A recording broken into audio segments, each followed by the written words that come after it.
Okay, hello everybody.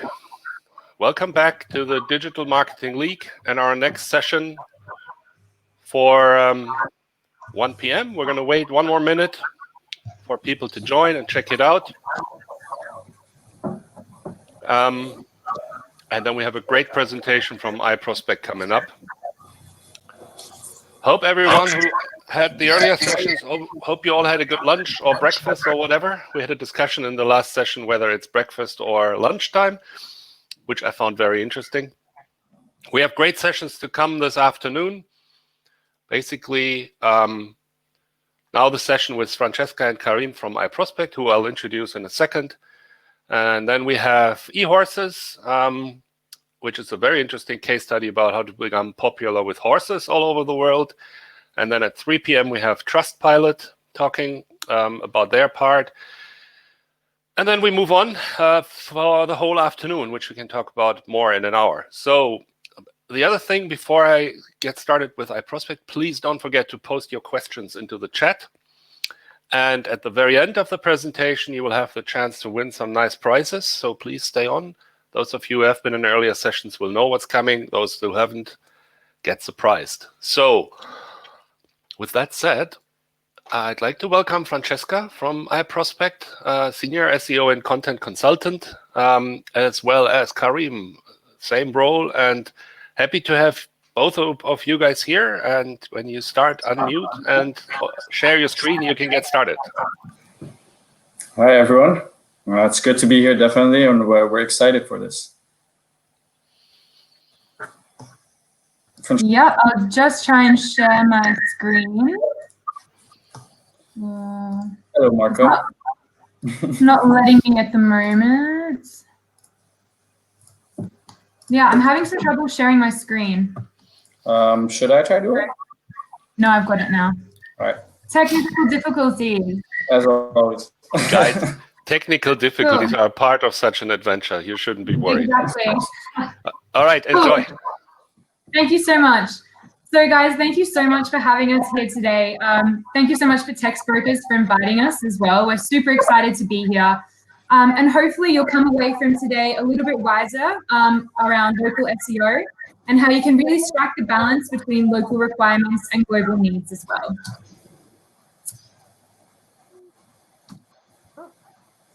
So a little bit more about me. A little bit more about me and Karim.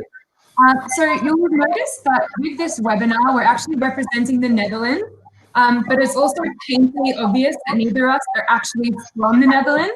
I'm originally from Melbourne, and Karim is actually from Egypt, but we've both been living in the Netherlands for about a year now and absolutely loving it. So while we're kind of not quite up to eating herring every day and wearing clogs, we are eating a bunch of trees. We've made really awesome friends and really enjoying life here. And you might be wondering why two people from two warm countries have ended up living in the Netherlands. And the answer is that we're both working for iProspect. So iProspect is actually based in Amsterdam and is part of the wider Density network. So we're really lucky both in our careers that we've been able to work with a range of kind of global international clients, both in our own careers and also at iProspect Netherlands. So hopefully today, the aim is to share a little bit of our knowledge with you guys, so you can walk away a little bit wiser on how you can implement a global SEO strategy for your brands as well. So going global, if you're thinking about taking your SEO strategy global, the chances are that you work for a brand or you own a brand that works in multiple markets, and that's really, really exciting. But making that leap isn't always without its hiccups. It's not as easy as it seems.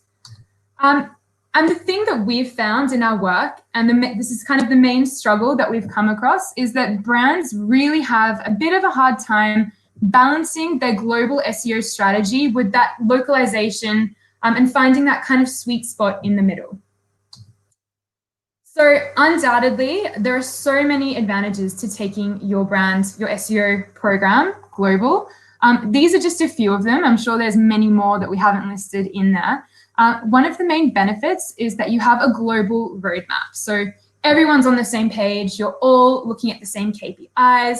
you're all working towards the same goal, and you're kind of working in a greater synergy than if you're doing it on a kind of separate basis. Another one is standardization and scaling deliverables. So that means that in every market that you work in, all your deliverables are really going to be to a really high quality, and they're going to be the same in every market. So you really know what you're going to get. My favorite one probably is shared learnings. So seeing what works well in one market, maybe Germany pulled off a really, really good SEO campaign. Can that also be replicated in France, or can that be replicated in another market? So these kinds of things are some of the really, really great advantages to taking your SEO global. But like with all great things, there are also a few challenges, not that they can't be overcome, of course, but hopefully today we're going to be able to give you some solutions to dealing with some of the difficult things that do come up when you take your project global. Some of these include obviously multiple stakeholders. So the more markets that you have, the more people are going to be involved in decision making. You're going to be getting some of those emails with 20 people CC'd in them. How can you get over that? Also, you might be missing a central strategy for your growth. So how can you kind of streamline that? Another really interesting one is differing levels of SEO knowledge. So for example, in one market, it might be super, super mature. So one SEO market might be doing really crazy link building strategies. You might have a super sophisticated content strategy with personas, whilst the other market might be a little bit behind, might still be doing, you know, the metadata optimization, the on-page stuff, and not quite at that level. So how can you kind of make a strategy that works for all different levels of maturity as well? So yeah, how can you go about addressing these challenges, and how can you really make sure you have a killer SEO program? And we've thought about this a lot at iProspect, and we've come up with what we think is a really good place to start. And that is really making sure that you have a defined way of working to set the foundations for your strategy. So imagine you're building a house. You really want solid foundations. You want to build on something solid and something you can constantly look back on to remind yourself of how the processes and flows work. And that really starts with your way of working. So today, what we're going to do for you guys is we're going to take you through 3 ways of working to build out your global SEO program that we really like, that we've got experience in through some case studies as well, and hopefully give you guys inspiration for your own brands. Cool. So let's get straight into it. So here they are in all their glory. They might be a little bit confusing to look at straight away. I can see that some of them have quite a bit of overlap, but what we're going to do is myself and Karim are going to talk you through all 3 of these models. We're going to go through the pros and the cons of each. We're going to look at some case studies that relate to each model as well. And hopefully at the end of it, you'll be able to see which model really suits you and your brand to be able to kind of move forward with your strategy. To make it a little bit easier to understand, because I know it can be quite complicated to look at it first, there's lots of circles and lines and things happening. We've made this table, which hopefully kind of makes things a little bit easier to understand. So what we've done is we've mapped out every type of strategy. So the global, the blended, and the local. And we've mapped them against some key pillars of like organizational work. So we've got SEO strategy, we've got budget, execution, KPIs and reporting, and point of contact. And the one thing I really want to focus you guys on in this slide is the fact that if you look at the global strategy, most of these key pillars are a global owned pillar. So you can see SEO strategy is directed globally, budget execution is local, and KPIs and reporting are also global. On the other end of the spectrum, if we look at local, we can see that all of these key pillars are actually locally owned. So this is kind of to highlight the main differences between these strategies, and blended you'll find is somewhere in the middle. So the SEO strategy follows global guidelines, the budget is global, but the execution is really done on a local level, as well as the point of contact. So hopefully this makes the previous slide a little bit more easy for you guys to understand. And it really kind of outlines the roles that each model plays in terms of these key factors. So let's jump straight into it and talk about the full central model. So this is a really cool model. It really works well for some brands. I've had experience working on clients with the full central model as well. And I've seen it work really well for SEO. What you can really see in the full central model is that the SEO strategy is really hubbed globally. So the global clients and potentially an agency or not work really closely together on that global level. And they reach out to local markets for ad hoc projects and support. So the full central model does not mean that there's no localization at all. On the contrary, it means that you only reach out to a local market when you need them. And otherwise you kind of manage the strategy on a global level. So yeah, some of the pros of this strategy are that it's guided globally, which means that you have greater control over the decisions that you make on your SEO strategy. And when I talk about decisions that you make, I mean things like your backlink building strategy, your content strategy, how you want to use your tooling, how you want to measure your performance, what your KPIs are. And this model tends to really suit brands that might have a really strong brand identity or brand voice and maybe very strict brand guidelines. And maybe it also suits brands that are not expanded into too many markets yet, and global still might want to retain quite a bit of control over your strategy. When looking at some of the things to watch out for if you decide to go for the full central model, the main thing is obviously if you're not going to have people on the ground working on a local strategy for you, there are going to be some missed localization opportunities. And that's just going to happen.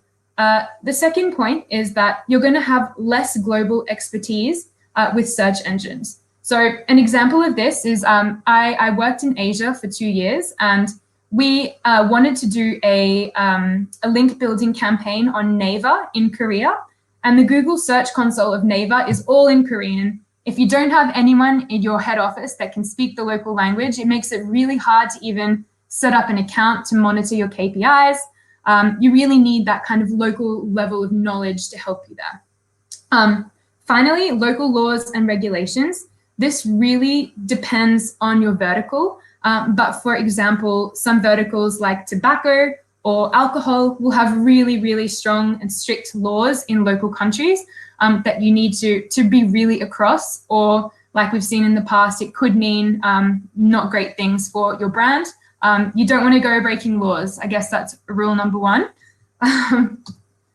Let's have a look at a little case study now and see like how these models actually work in action.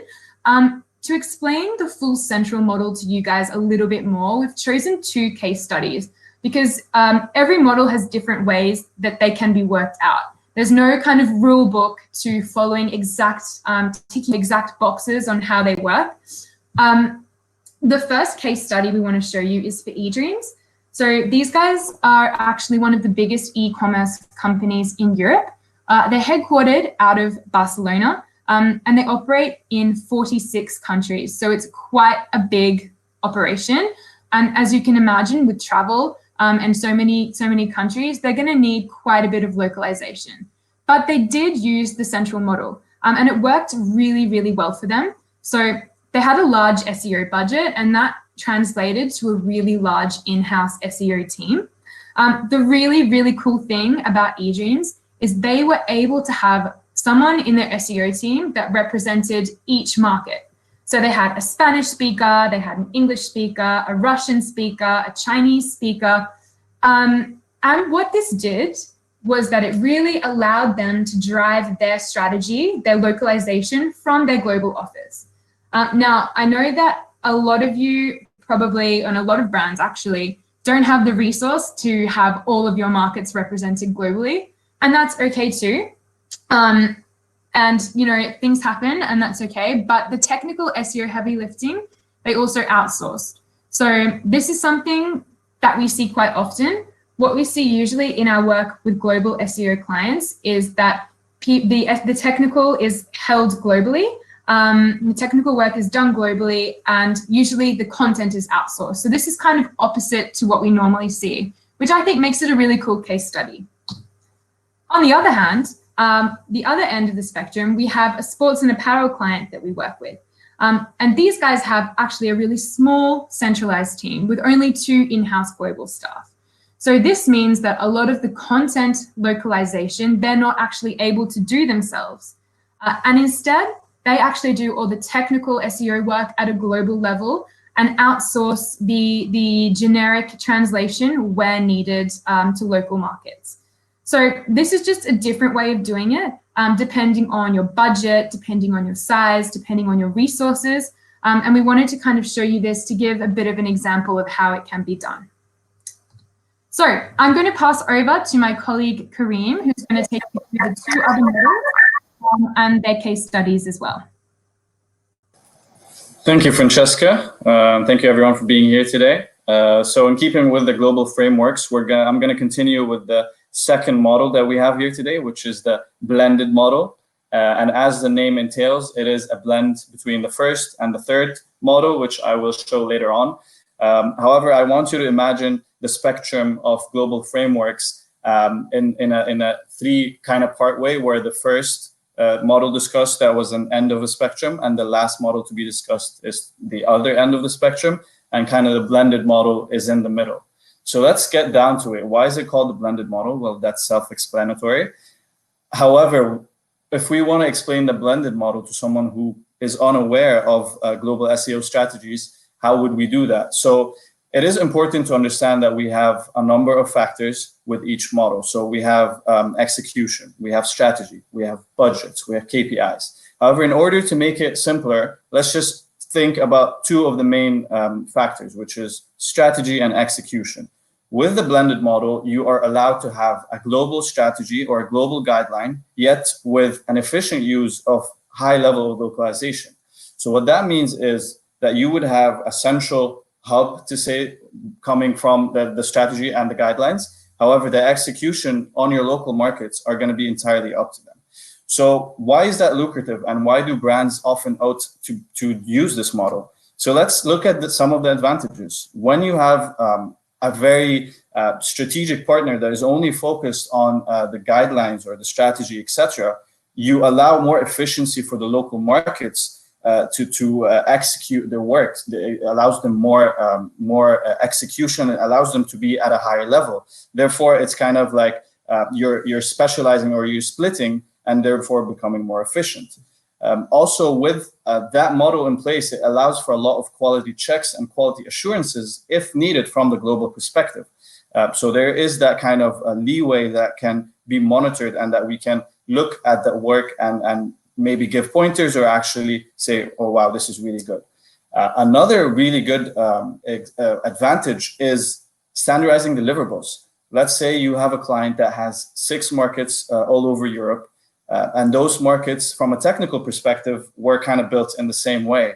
Well, if you have a roadmap that is common between all markets, and you have, let's say, a technical audit for that market, then essentially that technical audit should look exactly like all the other technical audits, because it's going to be standardized, because it's built in a similar manner, and therefore your work is standardized and is therefore easier to digest and easier to predict.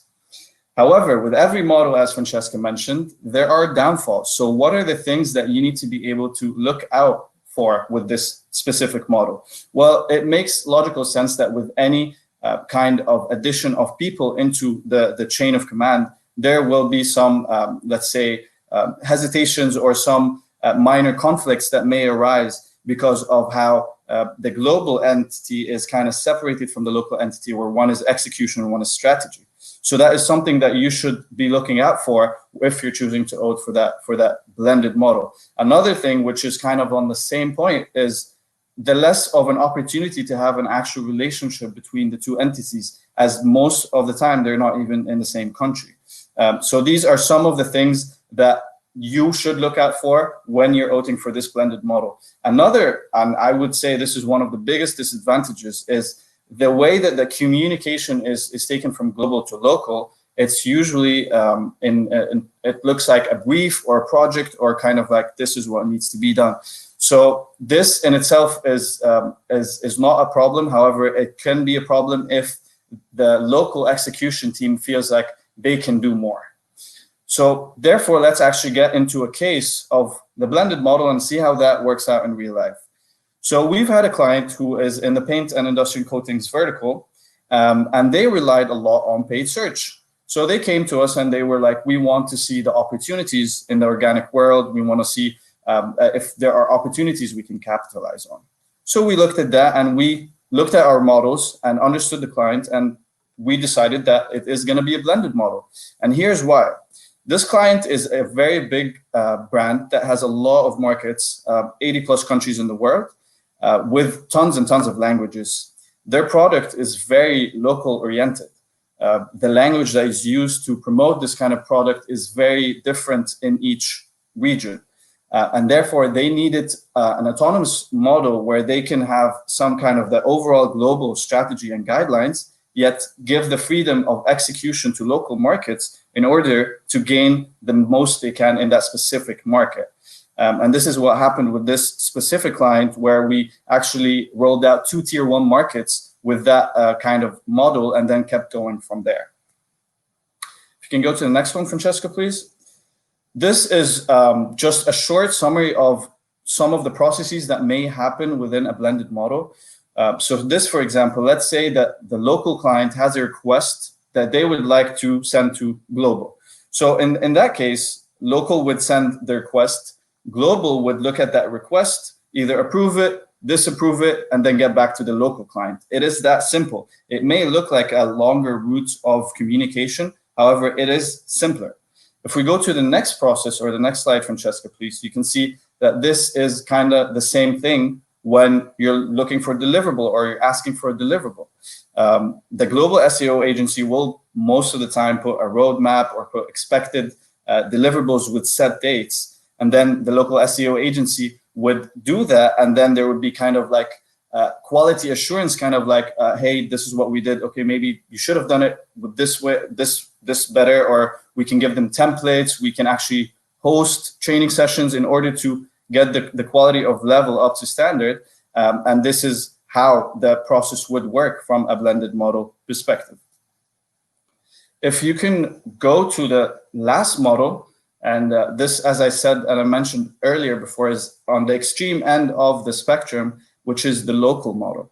And the local model, again, as the name entails, is primarily shifted towards the local capacity and what they can do. So strategy and usually 90% of most of the pillars are done locally, where you would have the global kind of just an entity of just parenting holistic, let's say, brand tone, brand image, stuff that are not necessarily SEO, even though they could have SEO say, of course, but it is, again, minimal, because in the local model, the strategy, the execution is local with support from global. So as we've done earlier, why is this local model lucrative, and why do a lot of other companies opt out to go to it? So we spoke about localization in the last one. And if localization was important in the blended model, then it is essential in the local model. Companies that usually go for local models are companies that are just very, very big and have a lot of markets with a lot of languages. However, their product is unanimous. Your product is usually known everywhere. However, the marketing ideas that need to be set and the strategies that need to be set need to be very local, need to be very locally defined. And that's a case where we would go a local model, for example. So advantages of local model, as we said, very high levels of localization, very strong relationships with local offices themselves, because they kind of formulate their bonds with each other as they're working on similar, let's say, issues and similar goals. And the role of a global perspective here is more of a center of excellence and sharing knowledge and sharing case studies and saying, okay, look at what Japan did in Q2. Maybe this is an idea for link building in Italy. So more of like the knowledge partner of that. However, as we said, there are downfalls, of course. So what should we be careful for with local models? As we said, again, in the blended model, with local models, it is possible to have a long also chain of command, and that also can create, of course, conflicts. However, the main issue that I personally have found throughout my years of working is that with the local model, you sometimes get conflicting strategy ideas. So the strategic partner of the local side and the global side would not agree on core messages or core objectives for that year or whatever. And this is because the local insights see and feel what is happening in the market, and therefore have a different strategy to what global maybe is seeing and is unaware of those insights. So that's just some of the disadvantages that we can get into. A quick case study, if we can go to the next, Francesca, was with Accor Hotels, which is a huge hotel brand, of course, we all know it. And this example was actually done with our good friends at Textbrokers, where Accor basically conducted the local model by saying, we need to produce local content in a number of markets. However, this is our guideline. We're going to give you, let's say, a text in English. These are the things that can and cannot be said. And basically, Textbrokers took that. They came up with their own content strategy, their implementation. They kept track of the KPIs. They monitored the whole thing, and they deployed it in so many different countries. And it worked because, as we said, when the message needs to be localized, this is your way to go. So after speaking out of our three models, Francesca, if you can go to the next slide, please. Which model is right for you? And this is a very base, like this is the essence of what we're trying to do here. Which one is right for me? And as Francesca mentioned earlier, there are a couple of parameters that we need to take into place. So budget, verticals, how many markets do you have? Let's say you're a big company that only has one market outside of its headquarters. Would you really need a local model? The answer is not no. The answer could be yes, but it needs to be justified. You need to look at your own stance and what your objectives are and what is the best way to get there. So there's no right or wrong answer. Francesca, next, please. Last but not least, we're gonna give you a few tips on how to spot or see a global SEO strategy that is successful. But also, if you're already conducting one, maybe these are just reassurances for your company that you're on the right track. So if we go to the first trait that we feel is essential, it is understanding the regional demand. Before you go into a global SEO strategy, you need to understand which markets are you gonna go in, what are these markets. You need to prepare for cultural differences, things that you were never aware of, because you don't want to be offensive. You don't want to do something that is not quite the norm in a place and completely destroy a strategy. So these things are essential before coming up with your strategy in order to know what you were going to do.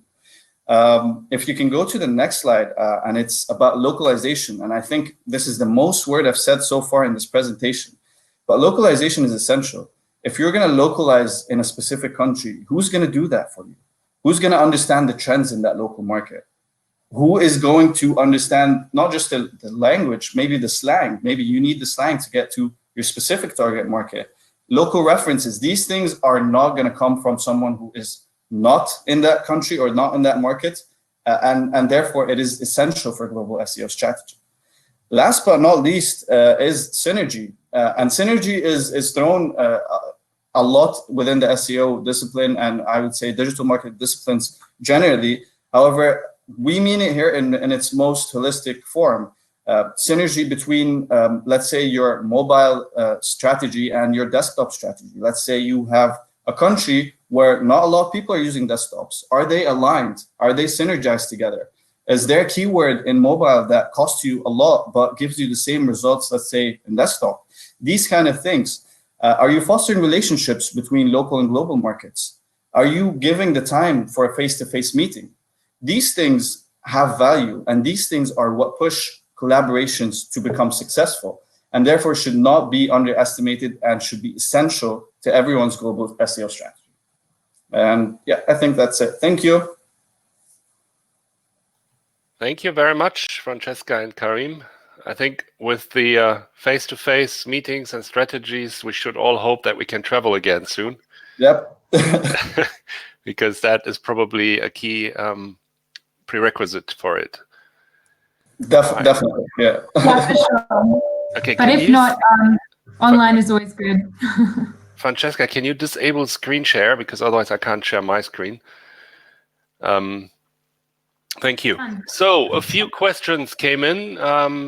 Once I try to sort out technology, I'm going to ask you the first one. How do you make sure that when using a local model, you keep track of performance with different KPIs and dashboarding? Yeah, I can take that one. So good question. There's loads of different ways you can do that. What we do with some of our clients is, I think KPIs and dashboarding are indeed a very local thing and are very dependent on, the local platform, local content, search demands in a country as well. I think the way to approach this is to make sure you have conversations with your local markets and work together to define local KPIs that you're all happy with from both a global and a local perspective. And secondly, it's always nice if you have a global SEO strategy to monitor things also on a global level. So what we do with one of our clients is we have a global newsletter where we talk about global results that monitor all countries, but we also call out wins and good work in each country as well. And while that's happening, of course, local markets are also doing their own reporting on these set KPIs that everyone's agreed on. So I think that way is kind of the best way to approach that. Okay, cool. Thank you very much. Yeah, no worries. And I think the great thing here is you guys work globally, clearly, and you can show examples for all these strategies. So maybe, if I may, one question from my side. Yeah. When you help companies define their strategies and recommend to them, should they go global, should they go blended, should they go local, what criteria are you assigning to make a recommendation? Yeah, I think that goes back to the slide that Karim presented about which model is right for you. I think it depends a lot on the vertical they're in, how many markets they have. So like Karim mentioned, if you have 2 markets, maybe a central model is better than if you have 18, in which case it's just too much work to manage from a central model and you'd want to go local. Karim, do you have anything to add? No, I think it's exactly that. I think in the slides, we outline most of the parameters that we take into consideration when looking at a client. So like their budget, as Francesca said, the number of markets, their objectives, and what they're looking to get out of this global strategy. Okay, cool. Thanks. Another question coming in from Tom. What is your opinion on auto-translated content to use for localized content in perspective of user view? So he thinks that for Dutch people, it could also be English, whereas for French people, they highly prefer French. Yeah. I don't know. My opinion on this would be always be careful with auto-translated content. I know Google is getting better and better at doing translations, but there's something special about using the local slang of a country, local jokes in a country. And I don't know about you, but sometimes, especially living in the Netherlands, I've tried to do some Google Translates that have not worked out well. So I think you kind of need to keep that in mind. And whilst that might be good for cost saving, I think you always need someone to read over it just to make sure before you put it live. Do you have anything to add? No, I was just going to say I 100% agree. And I would not recommending auto-translating content just to put it for localization. As Google or any other translation API basically takes it literally. It just takes the literal translation. It doesn't look for ideologies. It doesn't understand syntax, those kind of things. And I feel like we are, as SEOs, we're way past the point where we're just trying to rank on specific keywords or sentence. It's more about the intent. What are we trying to achieve for this user? So if we're trying to inform him in an auto-translated content, I don't feel that it's going to be sufficient. I also know that I read a while back that Google or a representative of Google mentioned that auto-translated content may not be in line with their webmaster strategy. However, I can't remember if that had any implications. So yeah, we can ask that to John later on. Yeah, exactly. Maybe Maybe one comment from me on that front. So I totally agree, and from our experience, I mean, we do thousands of translations every year, but we never do one with machine only. We offer a machine translation solution, but that always includes a manual editor afterwards. Ulf is just mentioning DeepL as a tool. Yes, DeepL is great from our experience, but it's also not good enough to, to use it without having an editorial view over it. Okay, another question. Natalia is asking, do you have any experience working with global strategy language-oriented instead of country-oriented? And what are the dangers in your opinion? So I assume this means, for example, for English, rolling out a strategy to the US, the UK, Australia, New Zealand. Is that kind of what you mean by, I'm guessing that's what the question means. I think one of the dangers from my experience is becoming complacent. I know that there are a lot of different words across the English language per market, and I think localization is still really important, even if you are doing a language global strategy, a language-based global strategy. Some words, for example, a funny one, the word thong in Australia is a flip-flop. You don't want to start with the US meaning of the word thong, especially if you're working in a clothing brand and things like that. So there's a few little kind of things to watch out for. And yeah, I would say just still really do your keyword research, still make sure you have a local, have a look at the text, and make sure you're writing, for a local audience. That would be my my comment. Great example, Francesca. I didn't know that one yet, so I did certainly learn something here. Okay, question to everybody. Is there any other question? Then please chat it quickly. Yeah, so the audience also confirming that you always need an editor when you use a machine translation software. Oh, and, definitely, definitely. And we're waiting for questions. Going back to that actual question regarding the language instead of a country-oriented. So when I was working in Dubai, Dubai is a very versatile kind of city, and it has a lot of different nationalities. And I was working for a GM at that time, General Motors. And most of the campaigns that would be split by language, so either English and Arabic, would have a lot of different ideations and a lot of different to them. As one language, you would be targeting basically all the expats of that country and their law. And then with the other language, you'd be targeting the local kind of people of that country. Okay, cool. I don't see any more questions. There's some more stuff coming. Yeah, how about auto-translating local content to English and then have somebody on Fiverr look over it? You're not really seriously asking for Fiverr here. This is, Textbroker can do that too. So anyway, how about auto-translating and then have someone into English first and then have someone on Fiverr look over it? Yeah, so I think Francesca actually would have a good example, because for one of our clients, we usually have a basis of English first and then take it from that to the rest of the countries, and yeah, QA it and of course localize it. Sorry, I dropped out momentarily. What example were you talking about?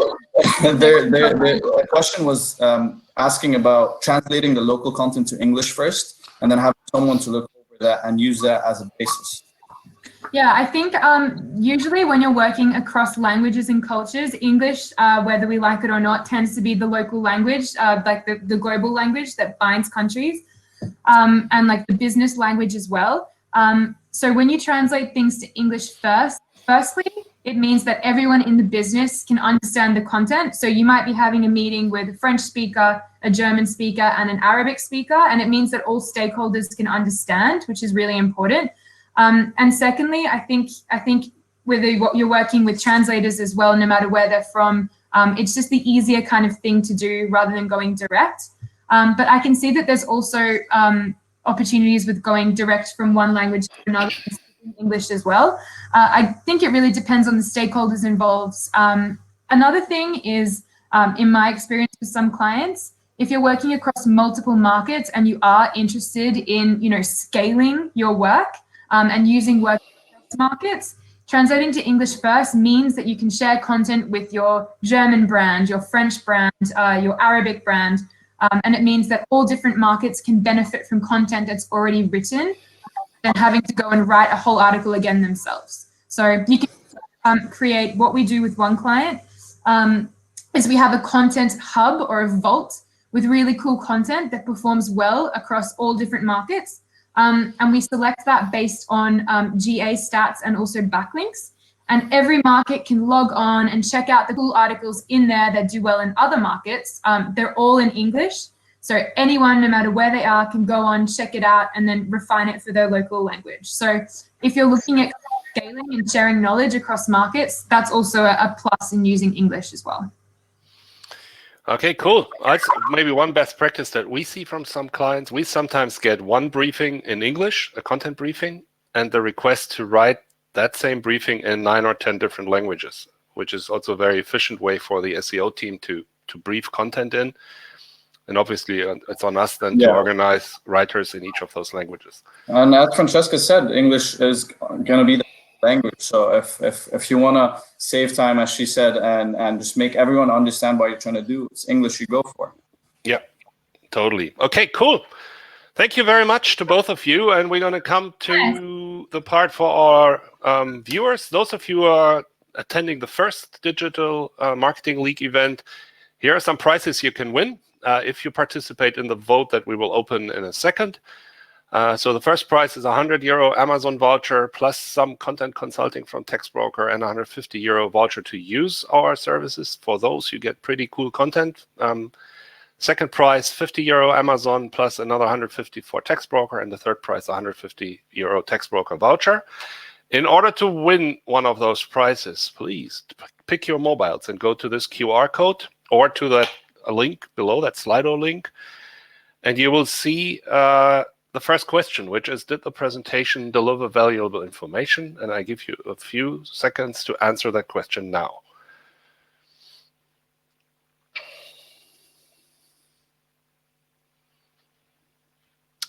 So this is probably a fairly easy one. So we're giving it another 10 seconds.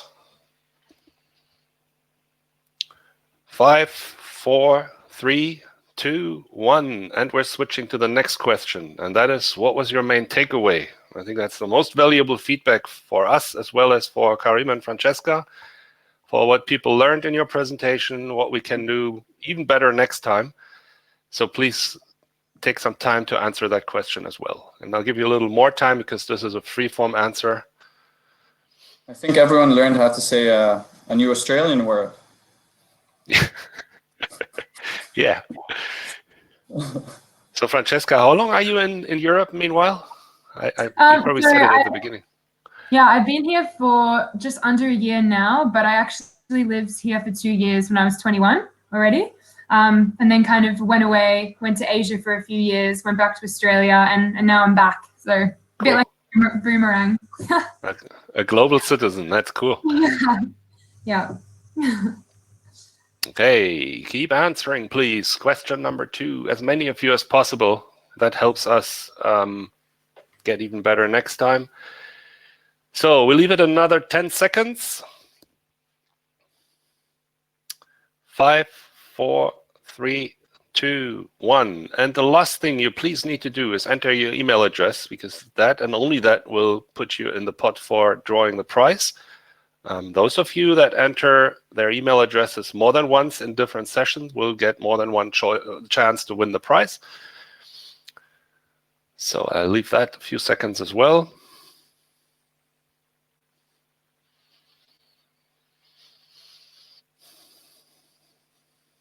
See stuff coming in, that's great. Very glad all of you participate that well in the polls. We give it another 10 seconds.